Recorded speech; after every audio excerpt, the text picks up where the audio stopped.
أعوذ بالله من الشيطان الرجيم بسم الله الرحمن الرحيم والذين يدعون من دون الله لا يخلقون شيئا وهم يخلقون أموات غير أحياء وما يشعرون أيان يبعثون إلهكم إله واحد فالذين لا يؤمنون بالآخرة قلوبهم منكرة وهم مستكبرون لا جرم أن الله يعلم ما يسرون وما يعلنون إنه لا يحب المستكبرين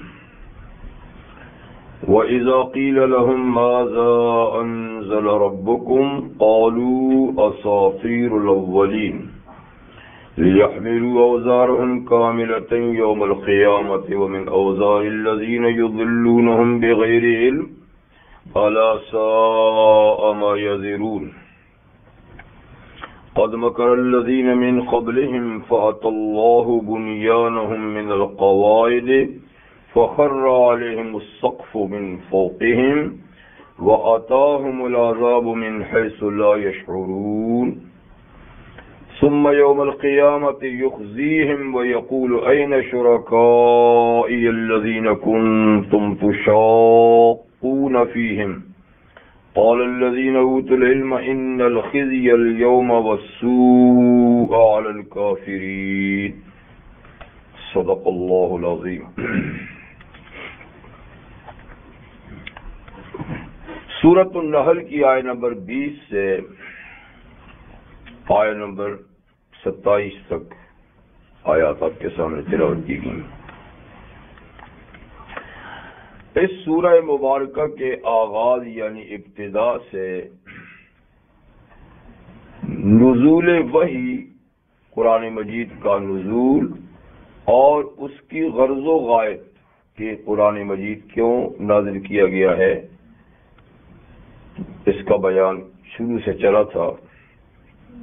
اور پھر یہ کہ اس کے بعد اس کی جو نزول کی غرض ہے اس پر اللہ تعالیٰ نے بہت سے سفلی، علوی اور انسان کے اندر وجود کے اندر کے دلائل بیان فرمائے تھے.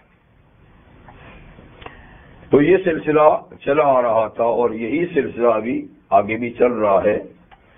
یعنی بنیادی بات یہ ہے کہ اللہ تعالیٰ معبود برحق ہیں اور اسی بات کے اس بات پہ یہ سارے دلائل دیے جا رہے ہیں.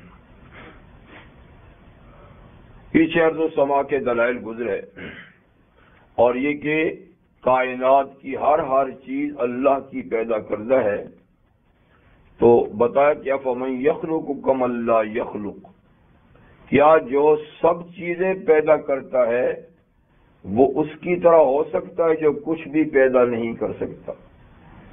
تو یہ لوگ یعنی کیوں اس بات سے نصیحت حاصل نہیں کرتے کہ سب چیزیں تو اللہ نے بنائی ہیں اور اس کا اقرار یہ خود بھی کرتے ہیں، لیکن پھر بھی عجیب بات ہے کہ مالک حقیقی اور خالق حقیقی کو چھوڑ کر اس کے بندوں کو اس کا مد مقابل بنا رکھا ہے.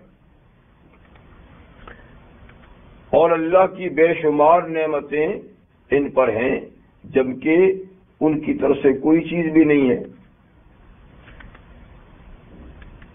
اب آیت نمبر 20 میں فرمایا کہ والذین یدعون من دون اللہ، جن کو یہ اللہ کے سوا حاجت روا سمجھ کے، حاجتیں پورا کرنے والا سمجھ کے، مشکلیں دور کرنے والا سمجھ کے پکارتے ہیں، لا یخلقون شیئا، وہ کچھ بھی نہیں پیدا کرتے، ایک ذرے کے خالق بھی نہیں، بلکہ وہ ہم یخلقون، وہ تو خود پیدا کیے ہوئے ہیں، وہ تو خود مخلوق ہیں، ایک ذرے کے بھی خالق وہ نہیں. اور دوسری بات یہ کہ اموات غیر احیاء، وہ تو مردہ ہیں، زندہ ہی نہیں ہیں. کم سے کم وہ زندہ تو ہو نا، جن کو خدا بنا کے سمجھتے ہو تم، کم سے کم زندہ تو ہوں. جن کو پکارتے وہ تو صرف سرے سے زندہ ہی نہیں ہے، وہ تو مردہ ہیں. وما یشعرون ایان یبعثون، اور انہیں تو پتہ ہی نہیں کہ ان کو قیامت کے دن کب اٹھایا جائے گا، جن کو قیامت کے دن اٹھنے کا بھی پتہ نہیں، اور جو مردہ ہیں زندہ ہی نہیں، تو کتنی بے عقلی کی بات ہے کہ ان کو اپنا خدا سمجھ لیا جائے۔ تو جن کو دنیا اللہ کا مقابل اور اس کا شریک بناتی ہے وہ کئی طرح کے ہیں۔ اہل علم نے، مفسرین نے لکھا ہے کہ 3 طرح کی ہستیاں ہیں جن کو مشرکین اللہ کا شریک بناتے ہیں، 3 قسم کی۔ ایک تو وہ ہیں جو دائمی مردہ ہیں، ہمیشہ سے ہی مرے ہوئے ہیں، کبھی زندگی ان پہ آئی ہی نہیں، جیسے بدھ جو ہے نا، تو مجسمے یہ تو شروع سے آخر تک مردہ ہیں، ان پہ تو کبھی حیات اور زندگی آئی نہیں ہے، کہ پتھر کے ہوں، لکڑی کے ہوں یا دھات کے ہوں، کسی چیز کے بھی ہوں، بت ہمیشہ دائمی مردہ ہوتے ہیں، بلکہ ان کو تو بناتے ہی یہی لوگ ہیں جو خدا سمجھتے ہیں اور اللہ کا کرشمہ اس میں سمجھتے ہیں۔ ان کے تو بنانے والے بھی یہ لوگ خود ہوتے ہیں، اپنے ہاتھ سے گھڑ گھڑ کے بناتے ہیں، تو وہ تو اموات غیر احیاء مردہ ہیں اور بالکل کبھی زندگی ان پہ آئی نہیں۔ دوسری وہ ہستیاں ہیں کہ جن پہ کبھی زندگی آئی تھی لیکن اب مردہ ہیں، یعنی اللہ کے نیک اور صالح بندے جی، یا غیر صالح بندے، ایسے بھی تھے غیر صالح بندے، پہلے بندے تھے، زندہ تھے اور پھر مر گئے ہیں، اب وہ مر گئے ہیں، تو وہ بھی اموات اب مر چکے ہیں، غیر احیاء اب وہ زندہ نہیں ہیں۔ اور تیسرے قسم کے معبود وہ ہیں جو فی الحال زندہ ہیں لیکن آگے چل کے مر جائیں گے۔ تو کچھ ایسے لوگ بھی ہیں نا کہ جو زندہ ہیں اور اپنی پوجا پاٹ کراتے ہیں، جیسے فرعون تھا، جیسے نمرود تھا، جیسے کہ اور اس قسم کے کئی لوگ تھے جو زندگی میں لوگوں کو اپنی عبادت کی دعوت دیتے تھے، اور اب بھی ایسے جو حالات دنیا میں موجود ہیں جو خود کو سجدہ کراتے ہیں اور بڑے بڑے دعویٰ کرتے ہیں جو آپ اخباروں میں پڑھتے ہیں، جو چاہو سو پوچھو، 1 منٹ میں سب کچھ حل ہو گیا ہے۔ بڑا تعجب ہوتا ہے ان کی باتیں دیکھ کر، یہ خدائی کا دعویٰ تو ہے جی، کہ کوئی چیز ایسی نہیں جو ہو نہ سکے۔ تو میں کہتا ہوں دنیا کے اتنے بڑے بڑے مسائل کو ایک تو حل کر کے بتا دو، لیکن کیا ہے یہ دعوے دار خدائی کے، یہ اس وقت تو زندہ ہیں لیکن ان پہ بھی موت آنے والی ہے۔ تو ہر معبود اللہ کے سوا بہرحال اس پہ فنا آنے والی ہے۔ کل من علیہا فان ویبقی وجہ ربک ذو الجلال والاکرام کل نفس ذائقۃ الموت۔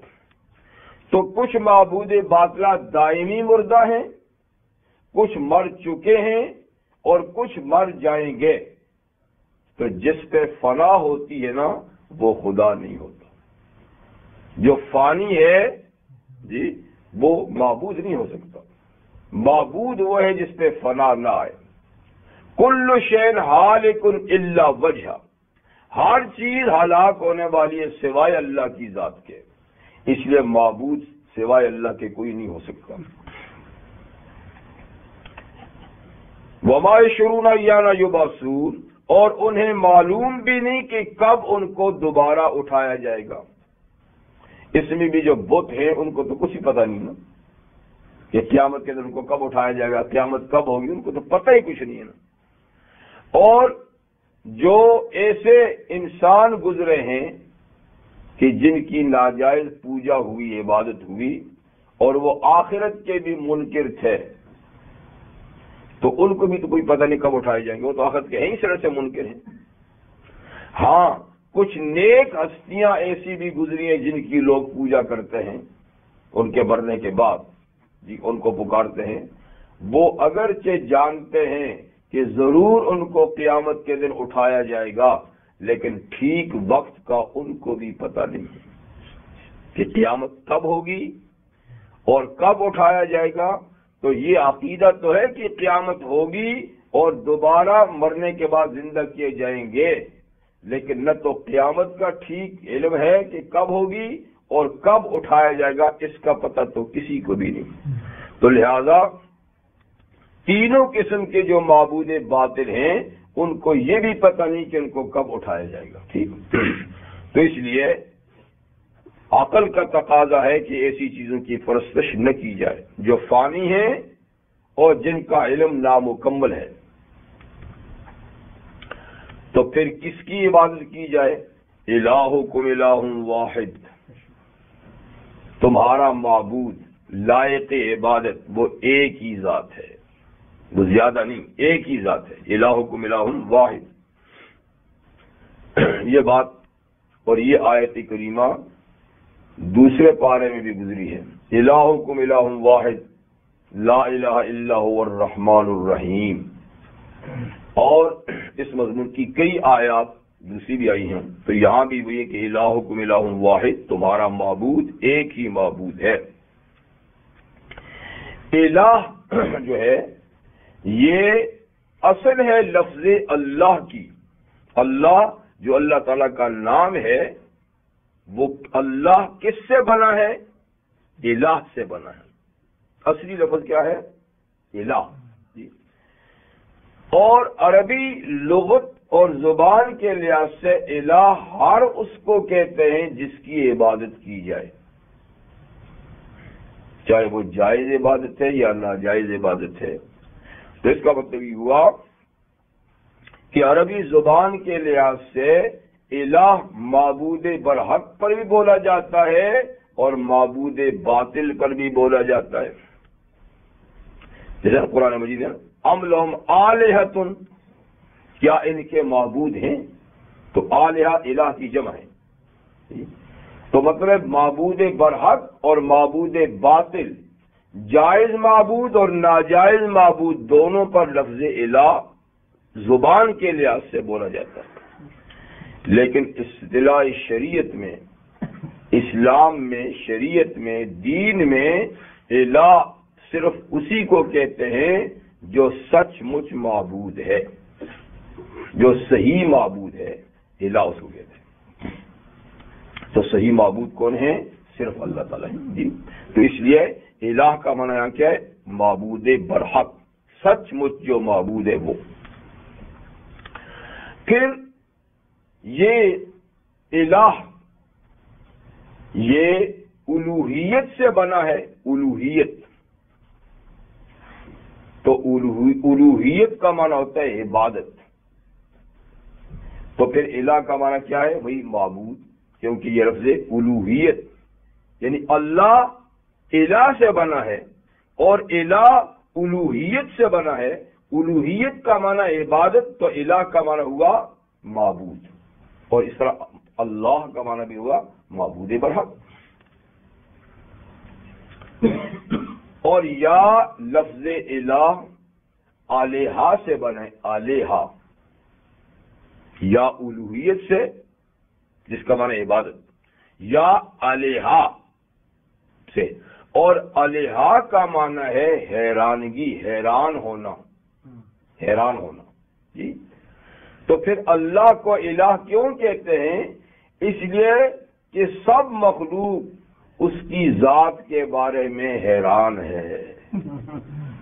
سب جانتے ہیں کہ ہے تو ہے، لیکن حقیقت کیا ہے؟ حقیقت کے بارے میں ساری مخلوق ہی حیران ہے۔ تو یعنی الہ وہ معبود برحق کہ جس کی حقیقت کو سمجھنے سے دنیا قاصر ہے اور حیران ہے۔ اور یہ بھی اہل علم کہتے ہیں کہ یہ ولیہا سے بنا ہے، آلیہا نہیں، ولیہا۔ تو ولیہا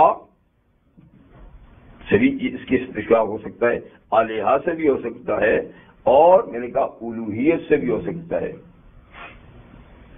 اور اس کے معنی میں، الہ کے معنی میں ایک بات یہ ہے کہ اس میں محبت کے معنی بھی پائے جاتے ہیں، یعنی معبود ہونے کے ساتھ ساتھ محبوبیت کا معنی بھی ہے، یعنی ایک طرح قانونی اطاعت، قانونی عبادت، جھکو، دل مانتے یا نہیں مانتے جھکو۔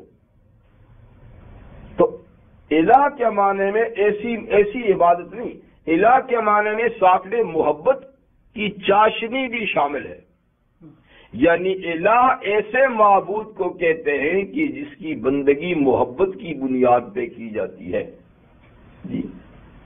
تو اس کا معنی کیا ہوگا؟ الہ کا معنی ایک بہت بڑے عالم نے دل ربا بھی کیا، دل ربا، یعنی الہ کون ہوتا ہے؟ دل پسند، جس کو دل بھی پسند کرے، وہ معبود جس کو دل بھی پسند کرے، دل ربا۔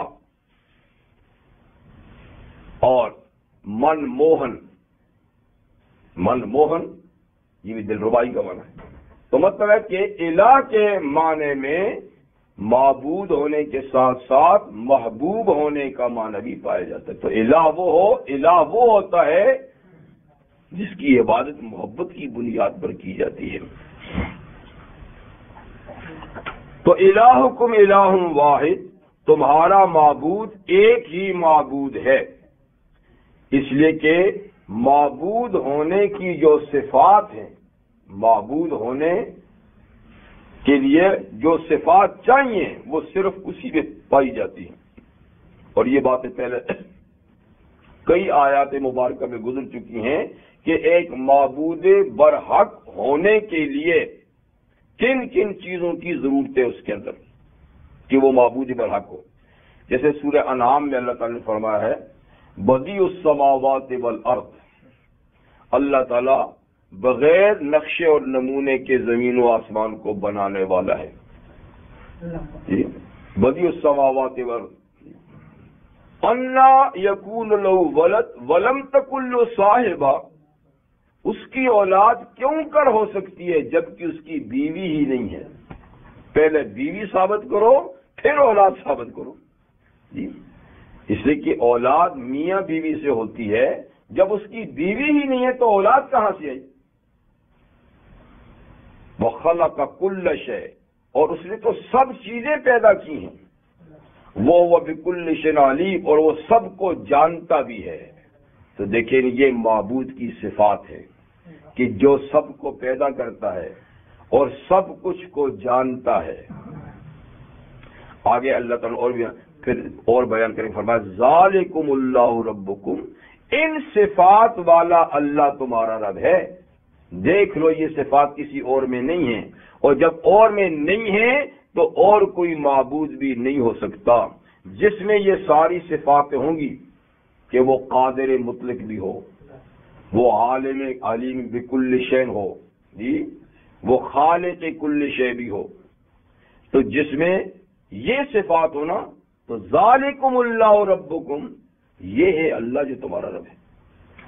یا پر الہکم الہ واحد، تمہارا معبود ایک ہی معبود ہے، اس لیے کہ معبود ہونے کی صفات صرف اسی میں پائی جاتی ہیں اور کسی میں نہیں پائی جاتی۔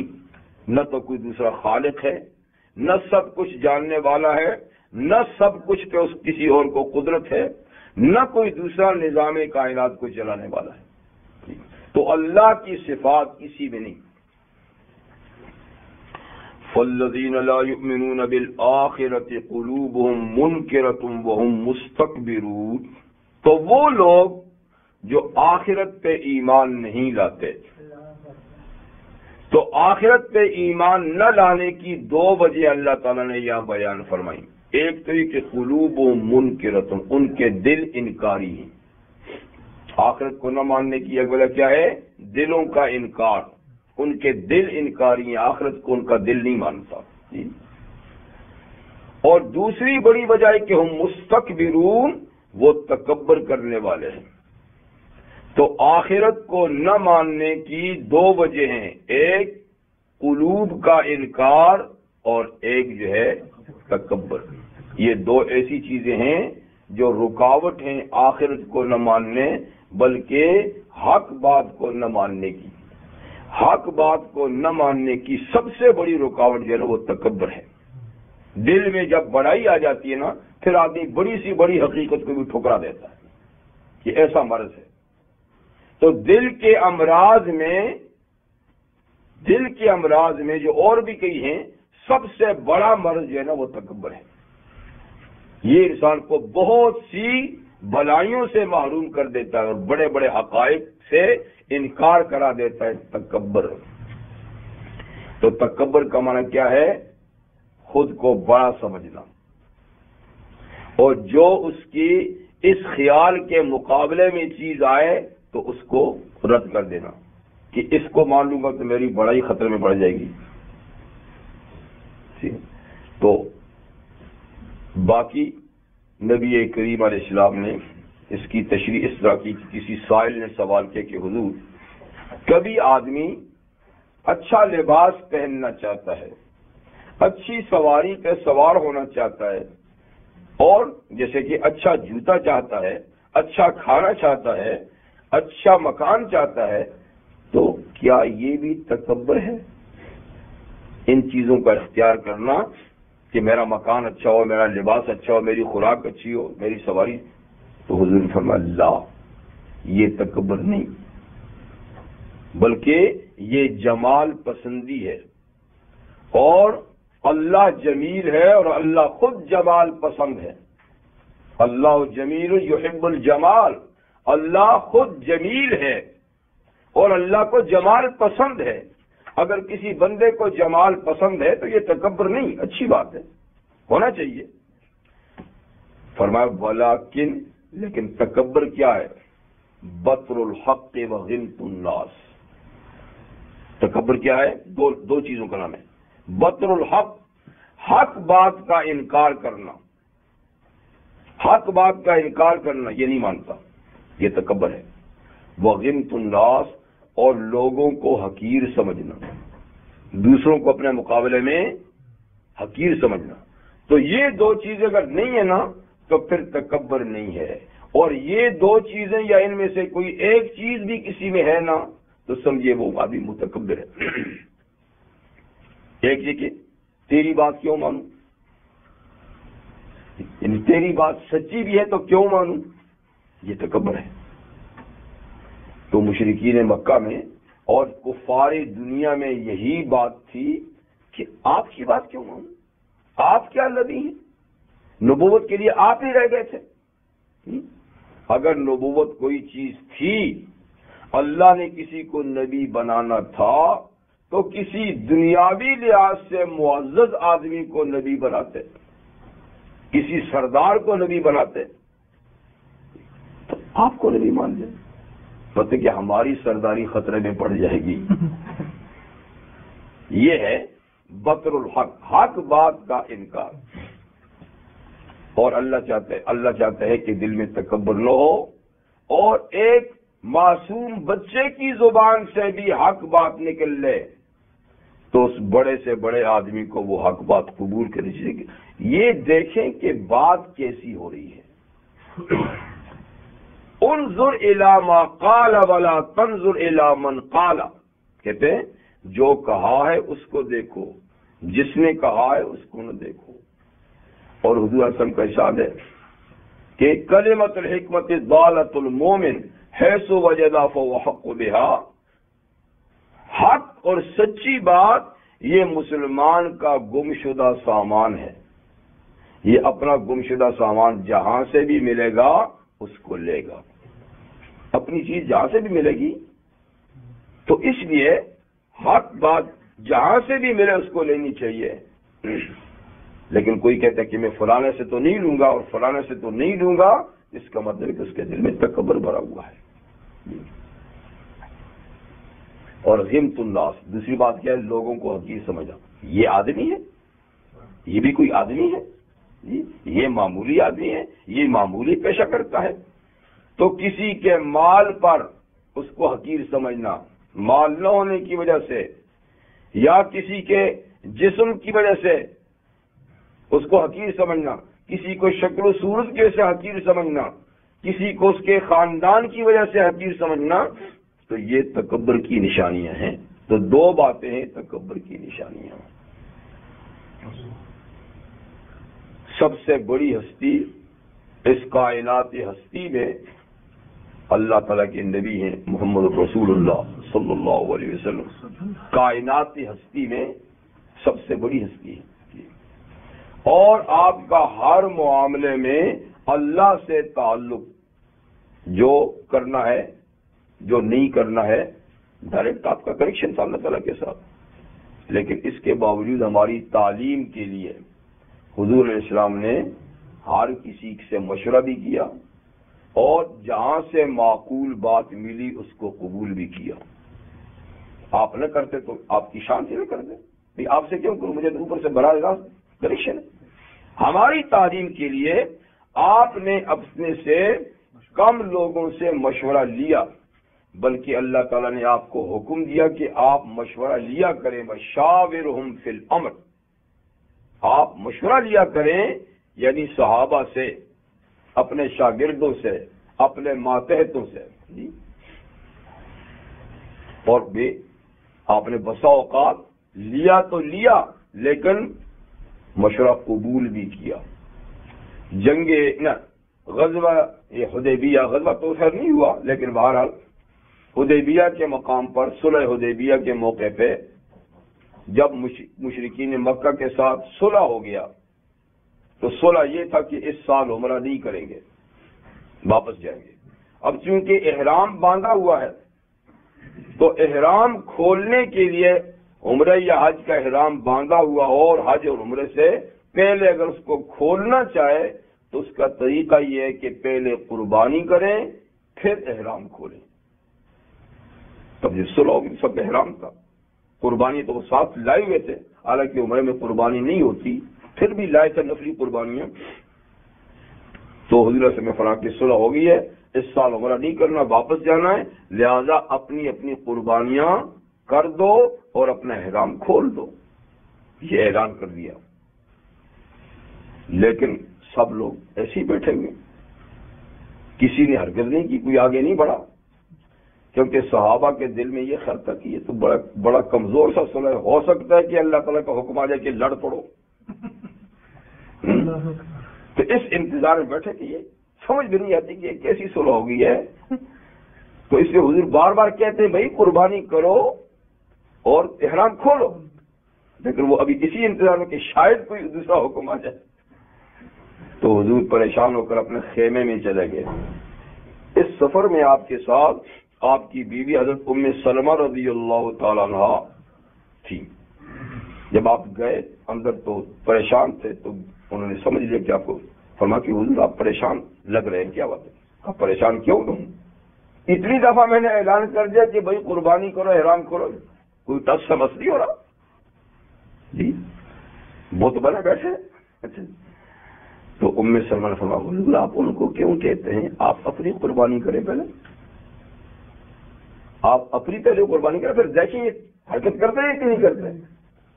تو حضور ہاں یہ بھی تو ٹھیک کہا. تو حضور باہر نکلے اور بسم اللہ کی اپنی قربانی ذبح کی. اب صحابہ کو یقین کامل ہو گیا کہ بات فیصلہ کن ہے. جب حضور کا احرام کھل رہا ہے تو پھر تو بات ہی ہے. تو ایک دم سب اٹھے اور سب نے قربانی ذبح کر دی. تو دیکھا بیوی کا مشورہ ہے, لیکن بات معقول ہے. تو یہ نہیں کہا کہ تو کون ہوتی ہے مجھے مشورہ دینے والی, ایک تو یہ تو بیوی ہے, پھر میں نبی ہوں. جی بات معقول ہے تو مانو. یہ ہے تواضع کی نشانی. معقول بات کا مان لینا تواضع کی نشانی, اور اپنی پوزیشن پہ نظر کرنا کہ نہیں میں تیری کیوں مانوں, تو یہ ہے تکبر کی نشانی. تو بطر الحق, حق کو قبول نہ کرنا چاہے کسی کی زبان سے ہو, یہ نشانی تھے تکبر کی. دیکھیے اب امام ابو حنیفہ رحمہ اللہ اس امت کے ائمہ میں سے ایک بہت بڑے امام گزرے, امام مجتہد. جی تو آپ کہیں رستے پہ جا رہے تھے, ایک جگہ بچے کھیل رہے تھے میدان میں, تو یہ گزر رہے تھے. تو ایک بچہ ذرا بہت پھرتیلا تھا, بہت تیزی سے گھوم رہا ہے, بہت تیزی سے. تو امام صاحب نے عذرائے شفقت کہا کہ بیٹے ذرا آرام سے کھیلو, گر جاؤ گے چوٹ لگ جائے گی، بہت پھدکتے ہو تم، تو ذرا آرام سے کرو، دوسروں بچوں کی طرح گر جاؤ گے چوٹ لگ جائے گی۔ بچے نے پلٹ کے دیکھا تو جانتا تھا امام صاحب کو، کہا حضرت میری فکر مت کریں، میں گرا تو تنہا مجھے چوٹ لگے گی، آپ اپنی فکر کریں، آپ پھسلے تو ایک دنیا گمراہ ہو جائے گی، میرے پھسلنے کو چھوڑیے، میں پھسلا تو مجھے ہی چوٹ لگے گی، آپ کہیں نہ پھسل جائیں، آپ پھسل گئے تو دنیا گمراہ ہو جائے گی۔ کیسی زبردست بات۔ تو وہ حضرات یہ سمجھتے تھے کہ ایسی بات کہلوائی جاتی ہے کہی نہیں جاتی، اتنا سا بچہ ایسی معقول بات کہے یہ کہلوائی گئی ہے، تو وہ کہلوانے والے کو دیکھا کرتے تھے، کہنے والے کو نہیں۔ تو اس بچے کو شفقت کا ہاتھ پھیرا، تسلی دی، اس کی حوصلہ افزائی کی، ڈانٹا نہیں کہ تو کون ہوتا بھائی، گستاخ کہیں کے، بے ادب کہیں کے، تو مجھ سے ایسی باتیں کرتا ہے، جیسے کہ اگر ہمارے ساتھ کوئی کر ہم بگڑ جائیں گے جی۔ لیکن آپ یہ سمجھے کہ کہلوائی گئی ہے میری سبق کے لیے، اور پھر اس کو کہا کہ اگر تجھے مشورہ دیتا ہوں تو میرے حلقہ درس میں شامل ہو جا، تو بڑا معقول بچہ لگتا ہے۔ تو شفقت کا ہاتھ پھیرا، تسلی دی، بچے کا دل بھی اللہ نے پھیر دیا، وہ کھیل سے نکل کے ان کے حلقے میں شامل ہوا، آگے چل کے وہ بھی وقت کا امام بنا۔ تو کہنے کا مقصد یہ ہے کہ حق بات کہیں سے ملے تو ٹھکرانی نہیں چاہیے، اور اس کہنے والے کو نہیں آپ سمجھیں کہ اس کے منہ سے اوپر سے کہلوائی گئی ہے میرے سبق کے لیے۔ تمہارا تکبر ایک ایسی چیز ہے کہ مطلب کہ وہ جس میں آ جائے تو وہ بہت خیر سے محروم ہو جاتا ہے۔ جی پھر پوچھیں گے نام سے کیا، کام سے تعلق ہونا چاہیے۔ ہاں جی اچھا، نہ لیٹ تو نہیں ہے لیکن بس ویسے پوچھ لیجیے۔ اس وقت میرے ذہن میں ان کا نام نہیں ہے، اور اتنا ہے تاریخی لحاظ سے کہ اس نے پھر پڑھا اور پڑھ کر آگے چل کے وہ بھی ایک امام بنا وقت۔ لا جرم ان اللہ یعلم ما یسرون وما یعلنون انہ لا یحب المستکبرین۔ ضرور، لا جرم کا مطلب ضروری بات ہے، اس کے سوا دوسری بات نہیں۔ یقیناً اللہ تعالیٰ جانتے ہیں جو کچھ یہ لوگ چھپاتے ہیں اور جو کچھ یہ ظاہر کرتے ہیں، یعنی اللہ تعالیٰ کے لیے ساری چیز آیا اور واضح ہے۔ کوئی چھپاتا ہے تو اللہ سے چھپ نہیں سکتا، اور کوئی ظاہر کرتا ہے تو بھی اللہ کو اسی طرح معلوم ہے جیسے چھپاتا ہے اسی طرح معلوم ہے، اس کے لیے غیب اور شہادت نہیں، اللہ سب کچھ جانتے ہیں۔ لیکن ہم بسا اوقات سمجھتے ہیں کہ ہم نے یہ کام چھپ کر لیا، یہ بات خفیہ میٹنگ کے ذریعے سے کر لی، تو یہ چھپ کر یہ خفیہ ہم بندوں سے کر سکتے ہیں، اللہ سے نہیں کر سکتے، اس لیے کہ وہ تو جانتے ہیں جو خفیہ میٹنگ ہے، جو ظاہر بات ہے۔ اور یہ کہ لا یحب المستکبرین، اللہ تکبر کرنے والوں سے محبت نہیں کرتے، اللہ کو تکبر کرنے والا پسند نہیں ہے، اس لیے کہ یہ اللہ کی مخصوص صفت ہے۔ کچھ اور صفات بھی اللہ کی ایسی مخصوص ہیں کہ ان صفات کو اپنانے کی اجازت نہیں، اور کچھ اللہ تعالیٰ کی عمومی صفات ہیں اور ان صفات کو اپنانے کا حکم ہے کہ اللہ رحیم ہے، تم بھی اپنے اندر رحم پیدا کرو، اللہ رؤوف ہے، تم بھی اپنے اندر شفقت پیدا کرو، ٹھیک؟ اس طرح کئی صفات ہیں، لیکن کچھ صفات ایسی ہیں جو مخصوص ہیں، ان کا حکم ہے کہ یہ نہیں پیدا کرنی، یہ پھر ٹکراؤ پیدا ہوگا، تو ان میں کیا ہے؟ تکبر ہے۔ اللہ تعالیٰ فرماتے ہیں وَلَهُ الْكِبْرِيَاءُ فِي السَّمَاوَاتِ وَالْأَرْضِ، آسمانوں اور زمین دونوں جگہ کبریائی صرف اللہ کی ہے، بڑائی صرف اللہ کی ہے۔ تو سب سے پہلے اللہ تعالیٰ کی اس خاص صفت کو چھیننے کی کوشش ابلیس نے کی تھی، جی نا، ابا واستکبر، آدم علیہ السلام کو سجدہ کرنے سے انکار کیا، اور انکار کی بنیاد تکبر تھا، کہ میں بڑا ہوں، میں افضل ہوں، میرا مادہ تخلیق لطیف ہے، آگ سے پیدا ہوا ہوں، اس کا مادہ تخلیق کثیف ہے، مٹی سے پیدا ہوا ہے.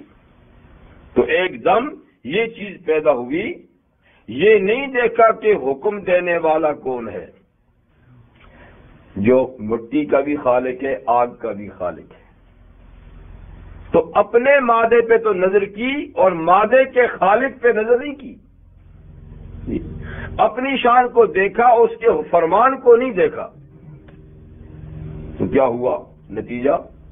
ایک سجدے کے انکار سے ساری کی کرائی ملیا میٹ ہوگی اور راندہ درگاہ ہوگی. تو یہ انہ لا یحب المستکبرین، اللہ تعالیٰ تکبر کرنے والوں کو پسند نہیں فرماتے. بہت دنیا حقائق جانتی ہے، محض تکبر سے مانتی نہیں. بہت دنیا حقائق جانتی ہے، فرعون حقیقت جانتا تھا موسیٰ علیہ السلام کی، تکبر، حکومت جا رہی ہے. نمروز حضرت ابراہیم علیہ السلام کی حقیقت کو نہیں جانتا تھا کیا؟ اس کے سامنے آگ میں بیٹھے نہیں رہے، لیکن تکبر. ابو جال حضور کو جانتا نہیں تھا، جانتا تھا جی، لیکن تکبر. تو انہ لا یحب المستکبرین. وَإِذَا قِيلَ لَهُم مَّاذَا أَنزَلَ رَبُّكُمْ قَالُوا أَسَاطِيرُ الْأَوَّلِينَ. اب جب ان متکبر لوگوں سے تو حق کا انکار کرنے کے لیے ان کے پاس بھی کچھ نہ کچھ دلیل تو پھر ہونی چاہیے نا. بنیاد تو تکبر ہے، لیکن یہ تو نہیں کہتے نا ہم تکبر کی وجہ سے نہیں مانتے، یہ تو نہیں کہتے نا. کوئی نہ کوئی انہوں نے دلیل گھڑی ہوتی ہے جی، اس لیے نہیں مانتے، اس لیے نہیں مانتے. تو اللہ تعالیٰ ان کے دلائل، ان کے خیالی دلائل کا ذکر فرماتے ہیں. اذا قیل لہم، جب ان متکبرین سے کہا جاتا ہے، کافروں سے کہا جاتا ہے، ماذا انزل ربکم، تمہارے رب نے کیا نازل کیا ہے. تمہارے رب نے، اس لیے کہ رب کو رب تو مانتے ہیں نا، مشرک بھی مانتا ہے رب رب ہے جی. تو تمہارے رب نے کیا نازل کیا ہے، یعنی قرآن کے بارے میں جب ان سے پوچھا جاتا ہے کہ قرآن کے بارے میں تمہارا کیا خیال ہے، کیا نظریہ ہے، تو دیکھو پھر ان کی بناوٹی بات. قالوا اساطیر الاولین، کہتے کچھ نہیں جی، پچھلے لوگوں کے کہانیاں ہیں، کچھ نہیں ہے، کوئی بڑی بات نہیں ہے جی.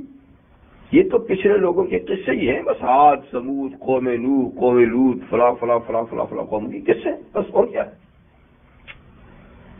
اس طرح حق بات سے لوگوں کو بھی بگاڑنے کی کوشش کرتے ہیں. اب جاہل لوگ کہیں گے یہ تو بڑا پڑھا لکھا آدمی ہے، پی ایچ ڈی ہے، یہ جب اس کا نظریہ یہ ہے تو ہو سکتا ہے ایسے ہی. عوام بیچاروں کو کیا پتہ ہے. تو ایک پڑھا لکھا آدمی یا دنیاوی لحاظ سے بڑے منصب پر فائز آدمی جب کوئی ایک بات کہہ دیتا ہے نا، تو عام پبلک اس کی ہاں میں ہاں ملاتی کہ یہ تو سمجھدار آدمی ہے، یہ تو جو بڑا دانشور ہے. آج کل دانشوروں نے بہت کچھ بگاڑا ہوا ہے نا. ان کے خیالات بھی آپ دیکھیں بڑا عجیب ہوتا ہے، پتہ نہیں دانشور ہیں کہ خر ہیں کیا ہیں جی. تو عام لوگ ان کو حقیقت کا تو پتہ نہیں ہوتا، وہ آدمی کی ظاہری پوزیشن دیکھ کر نا اس کی بات پہ چل پڑتے ہیں. تو جب یہ طبقہ یعنی پڑھا لکھا طبقہ یا منصب پر فائز طبقہ کہتا ہے یہ تو کوئی بڑی بات نہیں ہے، یہ تو پچھلے لوگوں کی کہانیاں ہیں، تو عام کہتے ٹھیک ہے جی کہانیاں ہم بھی نہیں مانتے.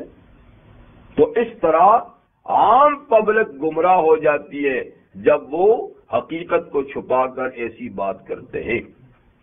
یہ ہم بھی کہہ سکتے ہیں جی، اور جی اس سے اچھی اچھی کتابیں موجود ہیں جی، اور یہ تو 1500 سال کی پرانی کتاب ہے جی.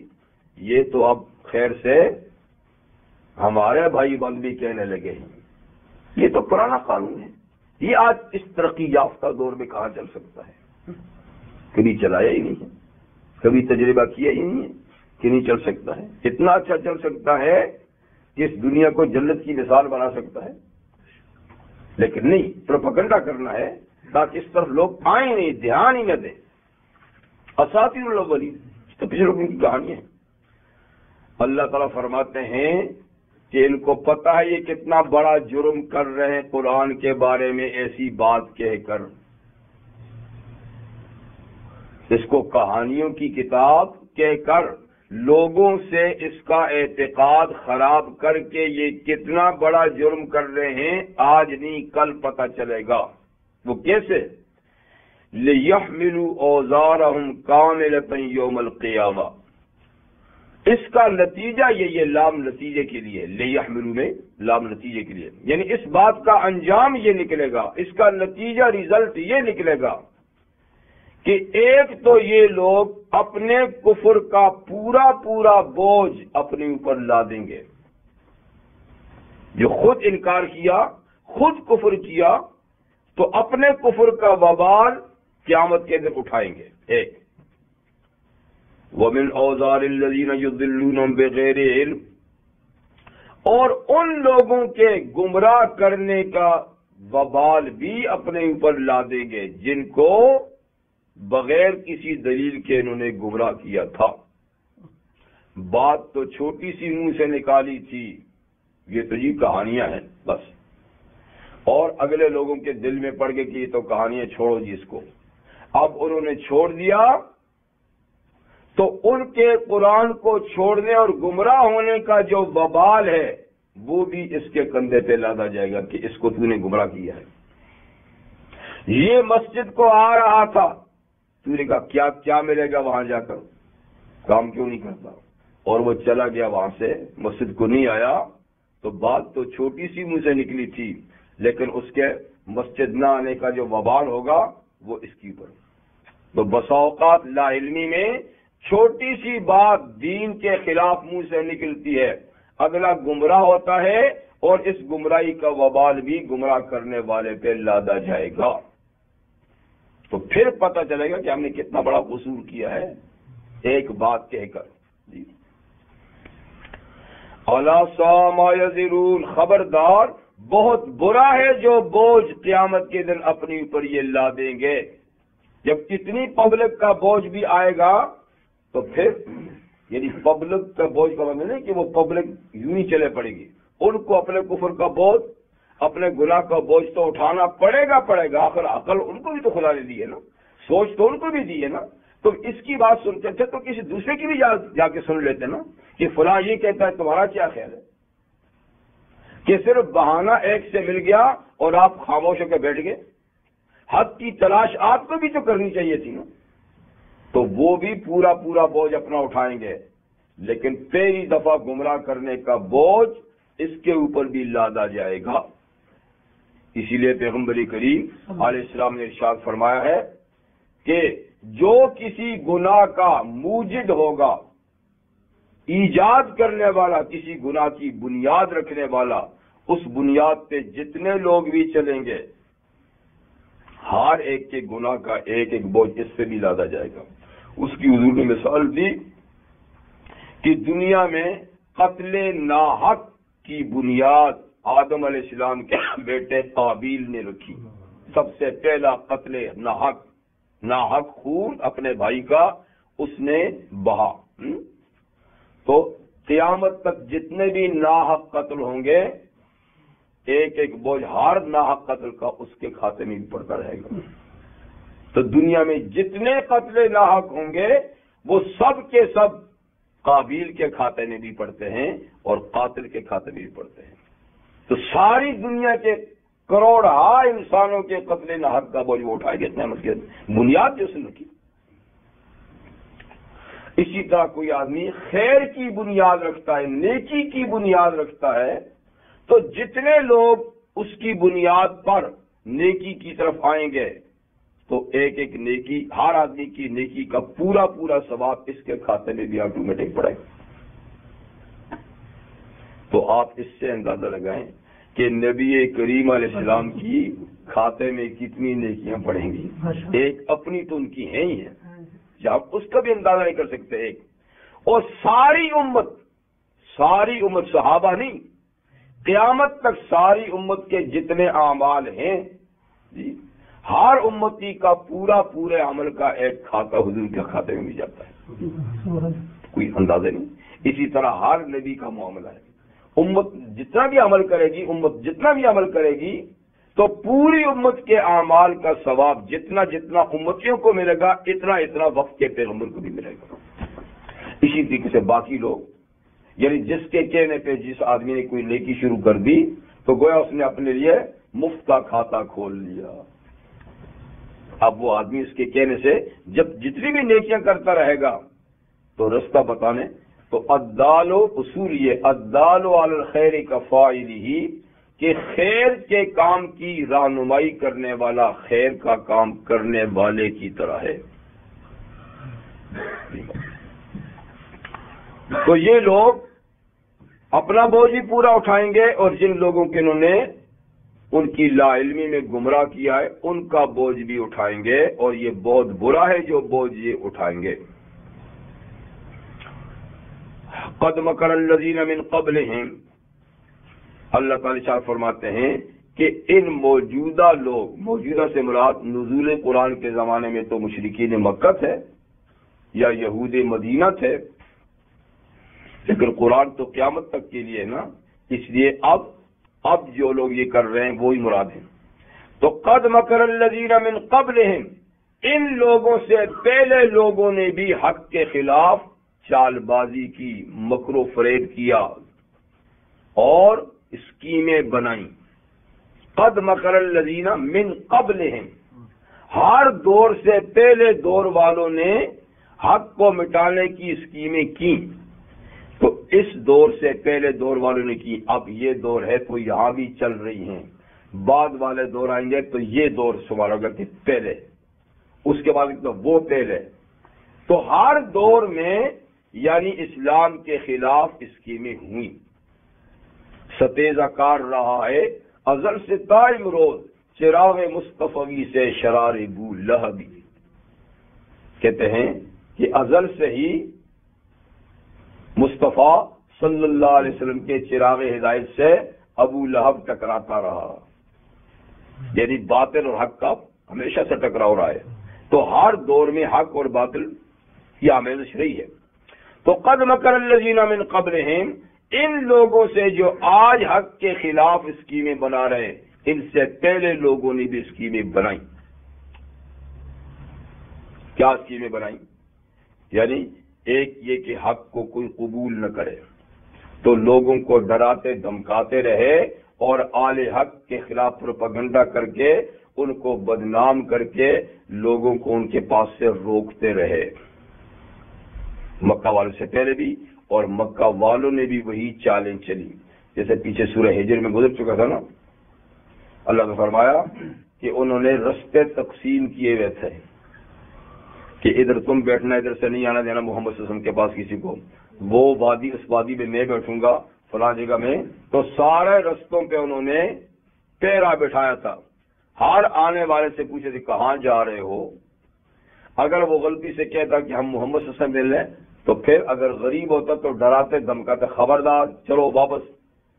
اور اگر امیر قسم کا آدمی ہوتا، جی سردار قسم کا، تو پھر اس کو رشوت وغیرہ دیتے تھے کہ کیا کرو گے وہاں جا کر، وہ تو ایسا ایسا ہے آپ یہ لے جائیں.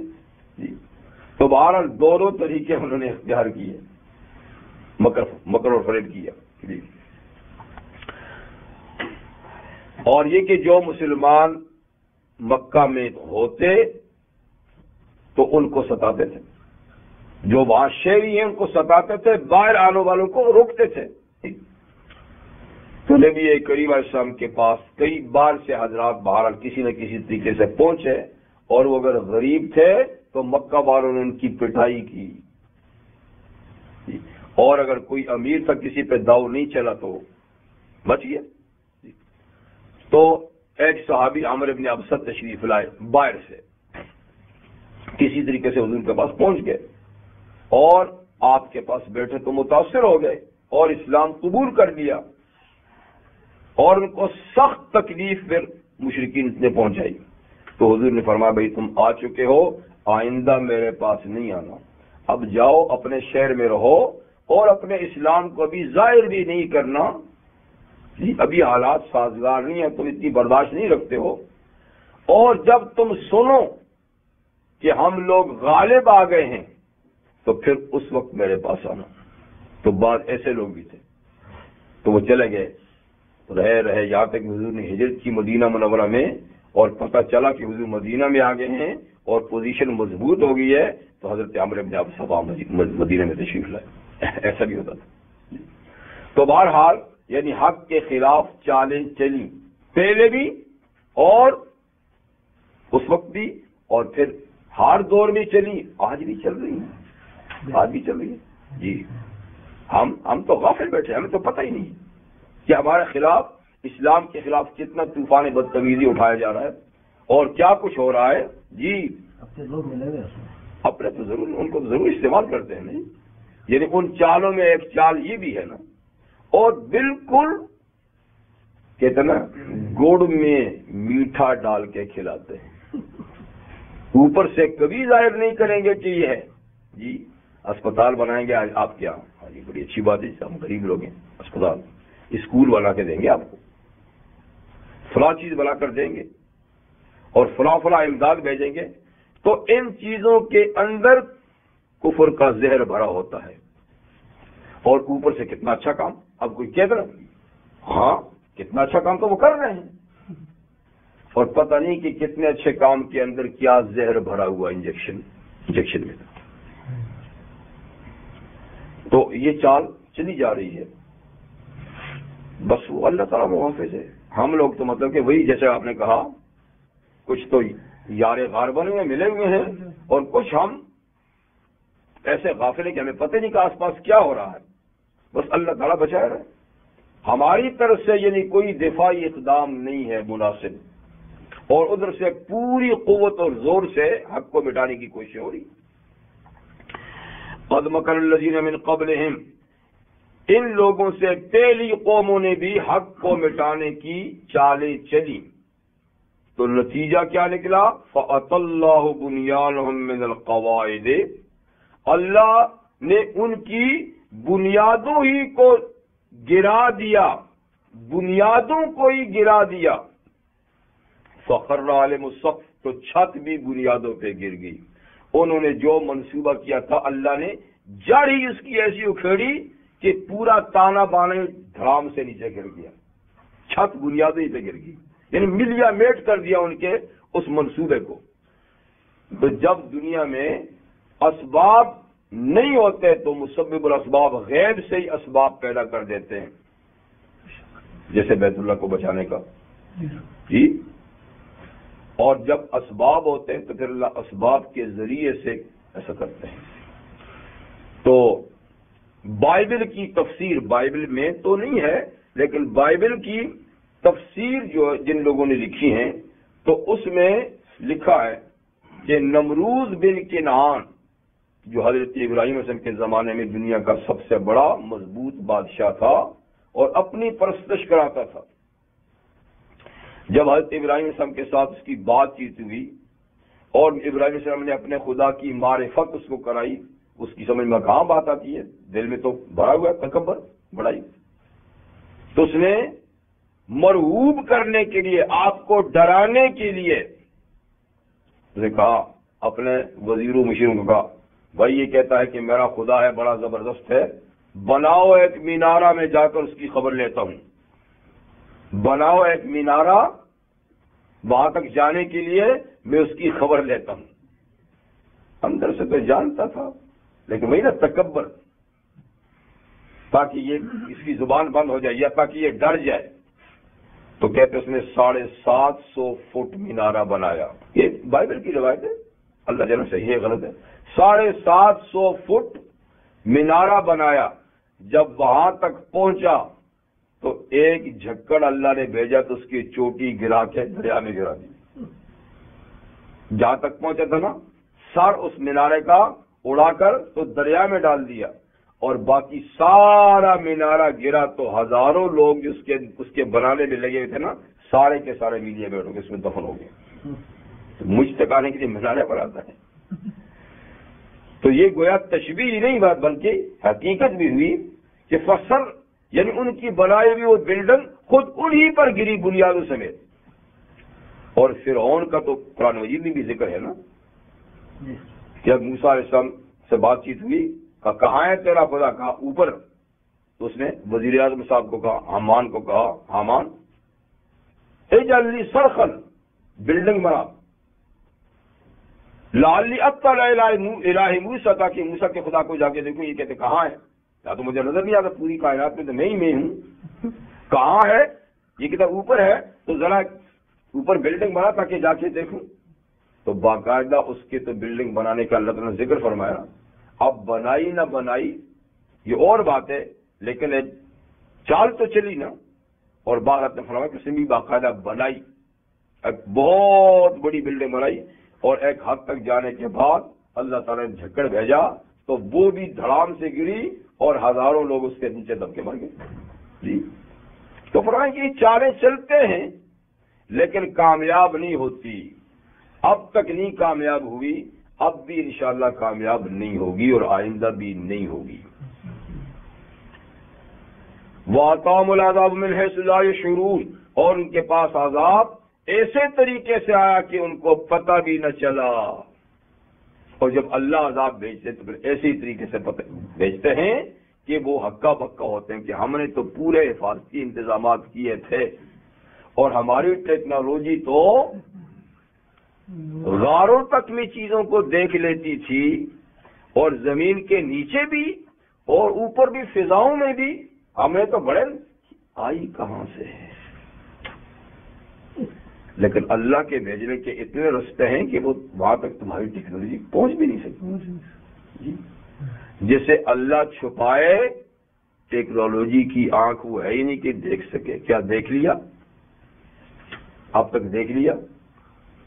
کتنی دنیا مر گئی، کتنی برباد، ملک بھی برباد ہو گیا، کتنی پبلک بھی پریشان ہوئی، ساری دنیا پریشان ہوئی، لیکن وہ پکڑا گیا. زمین کھا گئی یا آسمان اٹھا کر لے گیا. جسے اللہ اوجھل کر دے اس تک کسی کی نظر نہیں پہنچتی.